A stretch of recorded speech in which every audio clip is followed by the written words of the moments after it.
Students, आज हम पढ़ रहे हैं लेसन नंबर 6 लोकतांत्रिक व्यवस्था का संकट का दूसरा पार्ट।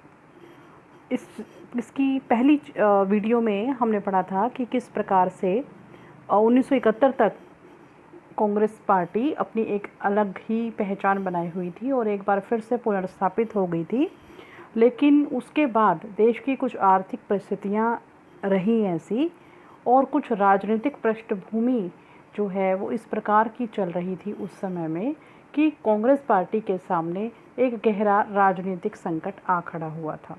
इस दौरान हमने पढ़ा कि गुजरात और बिहार में किस प्रकार आंदोलन हुए और जयप्रकाश नारायण के नेतृत्व में जो जनव्यापी हड़ताल जो है वो आयोजित की गई।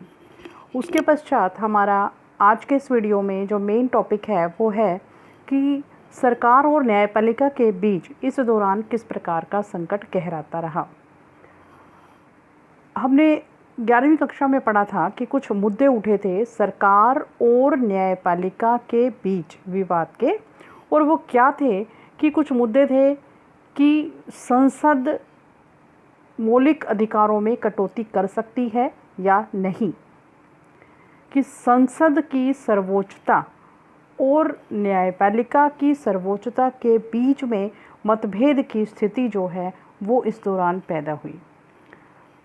जहां एक और कहा गया, सवाल उठा कि क्या संसद मौलिक अधिकारों में कटौती कर सकती है। सर्वोच्च न्यायालय का जवाब था कि संसद ऐसा नहीं कर सकती है। दूसरा कि संसद क्या संविधान में संशोधन करके संपत्ति के अधिकार में काट-छाँट कर सकती है। इस मसले पर भी सर्वोच्च न्यायालय ने इनकार कर दिया। तीसरा जो था वो था कि क्या संसद संविधान में संशोधन यह कहकर कर सकती है कि वह नीति निर्देशक सिद्धांतों को प्रभावित बनाने के लिए मौलिक अधिकारों में कमी करना चाहती है। तो इस पर भी सर्वोच्च न्यायालय ने इस प्रावधान को भी निरस्त कर दिया था। कहने का तात्पर्य यह है कि सरकार जहां अपनी मनमर्जी करने की कोशिश में थी, सर्वोच्च न्यायालय ने उन सभी बातों को इनकार कर दिया कि संसद को कोई अधिकार नहीं है कि व्यक्ति के मौलिक अधिकारों में छेड़छाड़ करे और अपनी मनमर्जी से उनमें कटौती करे। तो इसी संदर्भ में एक बहुत ही निर्णायक केस जो था 1973 में केशवानंद भारती का, वह सामने आया था। 11वीं कक्षा में हम यह पढ़ चुके हैं कि केशवानंद भारती का मामला क्या था। केशवानंद भारती का जो मुकदमा था उसमें ये फैसला लिया गया था कि भारत के कि जो भी संविधान का मौलिक ढांचा है उसके अंदर किसी भी प्रकार की कोई भी छेड़छाड़ नहीं की जाएगी, कि जो संविधान का जो मौलिक ढांचा है उसमें किसी प्रकार की कोई छेड़छाड़ नहीं होगी, उनमें कोई संशोधन सरकार नहीं कर सकती है। इसके अतिरिक्त दूसरा विवाद इस समय में जो सरकार और सर्वोच्च न्यायालय के बीच आया वो था कि मुख्य न्यायाधीश का पद खाली हो गया था 1973 में, और व्यवस्था यह होती है कि जो हायरार्की सिस्टम चलता है, हायरार्की सिस्टम का मतलब आता है कि वरिष्ठता के सिद्धांत के अनुसार मुख्य न्यायाधीशों की नियुक्ति की जाती है। परंतु इस समय में 1973 में सरकार ने 3 वरिष्ठ न्यायाधीशों, मतलब जो सीनियर है उसको न्यायाधीश का पद मिलेगा, लेकिन सरकार ने 3 वरिष्ठ न्यायाधीशों को अनदेखा करते हुए न्यायमूर्ति A.N. रे को मुख्य न्यायाधीश नियुक्त किया। यह निर्णय राजनीतिक रूप से विवादास्पद हो गया था और सरकार तथा न्यायपालिका के बीच एक प्रश्न आकर खड़ा हो गया था। और एक तरह से हम ये कह सकते हैं कि इस समय में कांग्रेस पार्टी की सरकार के दौरान प्रतिबद्ध न्यायपालिका थी बनाने का प्रयास किया गया, जहां वहां पर प्रतिबद्ध नौकरशाही भी थी और प्रतिबद्ध न्यायपालिका भी स्थापित करने का प्रयास किया गया। अब प्रतिबद्ध नौकरशाही क्या होती है? प्रतिबद्ध नौकरशाही का अर्थ होता है ऐसी नौकरशाही जो कि सरकार के प्रति पूर्ण रूप से कटिबद्ध हो, या हम कह सकते हैं कि पूर्ण रूप से कमिटेड हो सरकार के प्रति। सरकार जैसा चाहे वह वैसी ही नीतियों का मूल्यांकन करती है।